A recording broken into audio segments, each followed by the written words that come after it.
पहले दिन नरेंद्र मोदी ने क्या क्या किया आपने देखा। एसआईटी गठित कर दी गई है, काले धन पर वापस लाना है, यह संकल्प है। उन्होंने साथ ही साथ इस कैबिनेट की बैठक में और भी अहम फैसले लिए। इसके अलावा उन्होंने क्या किया, दिन में आज वो ऐतिहासिक बातचीत हुई जिसका इंतजार सबों को था।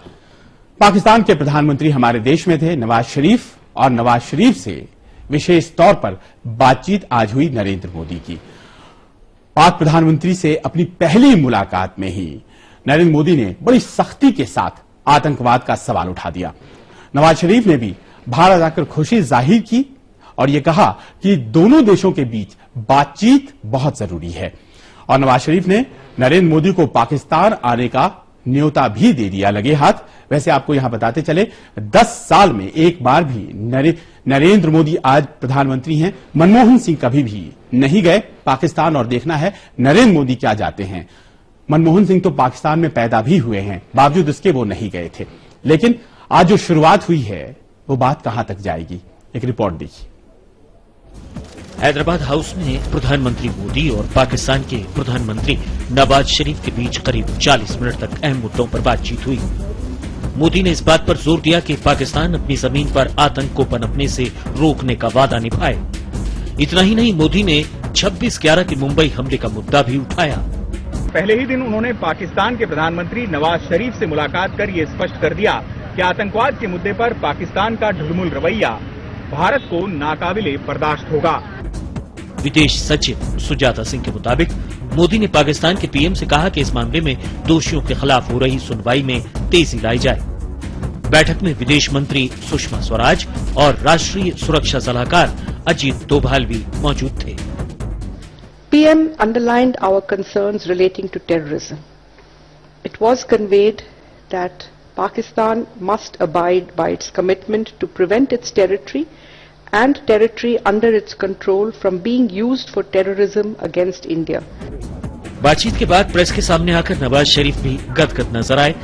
ऐसा पहली बार हुआ जब नवाज शरीफ सियासतदान कम और कूटनीतिक ज्यादा दिखे। नरेंद्र मोदी से मुलाकात के बाद उन्होंने सिर्फ एक लिखित बयान पढ़ा जिसके लिए वो जाने नहीं जाते। जाहिर तौर पर नवाज पर पाकिस्तान की फौज और ISI का दबाव था।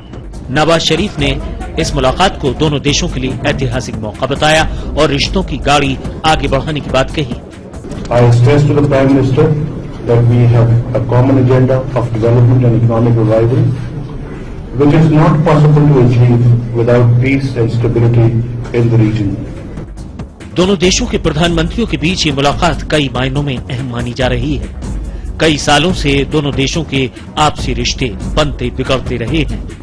1947 से कश्मीर का जिन्न आज तक दोनों देशों के लिए सिरदर्द बना हुआ है। कई बार बातचीत हुई लेकिन नतीजा शून्य रहा। समय के लिए दिल्ली से आशुतोष के साथ विजेंद्र। आतंकवाद का सवाल पहली ही मुलाकात में उठा दिया गया और साथ ही साथ दाऊद इब्राहिम पर भी बातचीत हुई है। लेकिन क्या बातचीत हुई है यह नहीं बताया गया है, लेकिन बातचीत जरूर हुई है। और यह भी तय हुआ है कि दोनों देशों के जो विदेश सचिव हैं वो आपस में लगातार संपर्क में रहेंगे ताकि कोई गलतफहमियां पैदा न हो और वैसी ताकतों को मौका न मिले जो दोनों देशों को दोस्त बनते नहीं देखना चाहती हैं। चलिए, ये सारी बातें आज तय हुई हैं और कहा जा सकता है कि बड़ा ही सकारात्मक एक शुरुआत है जो आज हुई है। लेकिन कांग्रेस अब विपक्ष में है और वो किस तरह से इसे ले रही है वो भी आपको सुनाते हैं। नवाज शरीफ को भारत बुलाए जाने पर कांग्रेस ने मोदी सरकार पर किस तरह से हमला किया, एक ट्वीट के जरिए राजीव शुक्ला पूर्व मंत्री ने कहा, हम बुलाएं तो नवाज शैतान, वो बुलाएं तो नवाज शरीफ। यह अंदाज रहा विरोध का। और आपको हमने बताया था केजरीवाल जी की आपको खबर देनी है, जेल से छूट गए हैं वो, बस इस विराम के बाद।